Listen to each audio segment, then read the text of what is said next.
విషయా వినివర్తంతే నిరాహారస్య దేహినః రసవర్జం రసోప్యస్య పరం దృష్ట్వా నివర్తతే.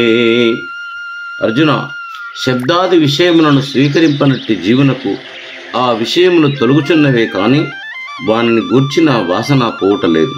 పరమాత్మను దర్శించినతో ఆ వాసన విషయములతో పాటు తొలగిపోవచ్చున్నది. యతతో యపి కౌంతేయ పురుషశ్చ విపశ్చితః ఇంద్రియాణి ప్రమాధీని హరంతి ప్రసభం మనః. అర్జున, ఇంద్రియములు చాలా శక్తివంతములైనవి. ఏలయననా ఆత్మావలోకమున కొరకు ప్రయత్నించినట్టు విద్వాంసులు మానవుని యొక్క మనస్సును కూడా అవి బలాత్కారముగా విషయముల వైపు లాక్కొని పోవుచున్నాయి. తాని సర్వాణి సంయమ్య యుక్త ఆసీత మత్పరః వసేహి యస్యేంద్రియాణి తస్య ప్రజ్ఞా ప్రతిష్ఠితాః. అట్టి ఇంద్రియముల అన్నిటినీ చక్కగా వశపరచుకొని సాధకుడు మన స్థిరత్వమును కలవాడై పరమాత్మ యందు ఆసక్తమైన మనస్సు కలిగి ఉండవలను. ఏలయనగా ఎవని ఇంద్రియములు స్వాధీనమునందుండునో అతని జ్ఞానమే సుస్థిరమై వెలియగలదు.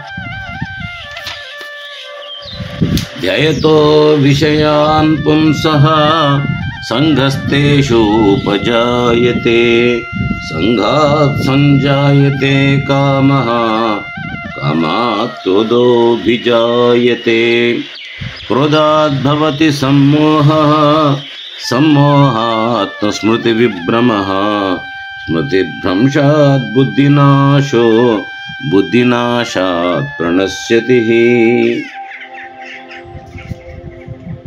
విషయచింతన ఎట్టి అనర్థములకు దారితీయునో ఈ రెండు శ్లోకముల ద్వారా తెలుస్తున్నది.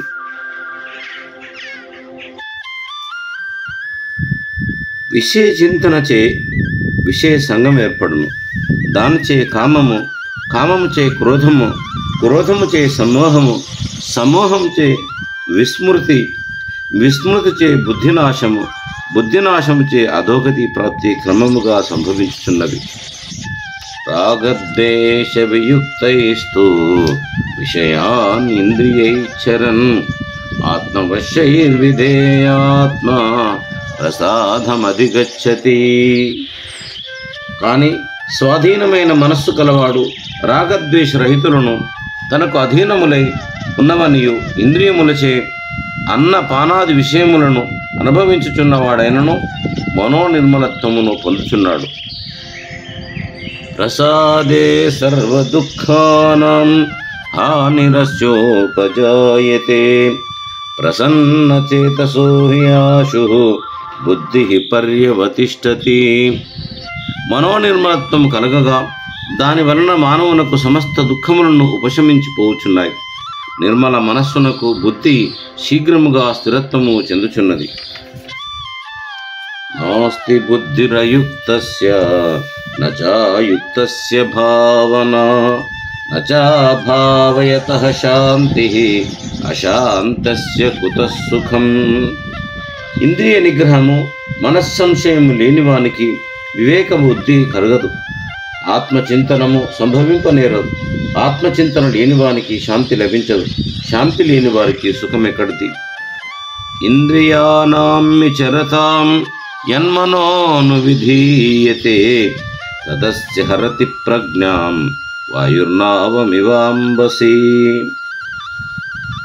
విషయములందు ప్రవర్తించుచున్న ఇంద్రియములలో దానిని మనస్సు అనుసరించి పోవునో అయ్యది మానవుని యొక్క వివేకమును జలమందు ఓడను ప్రతికూల వాయువు పెడదారికి లాక్కొని పోయినట్లు హరించి వేయుచున్నది.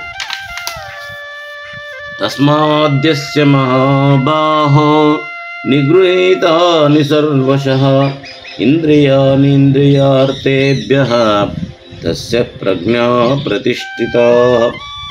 కాబట్టి ఓ అర్జున, ఎవడు తన ఇంద్రియములను విషయములపైకి పోనీయక సర్వ విధముల అరికట్టుచున్నాడో అతని జ్ఞానమే మిగుల స్థిరమై ఉన్నది.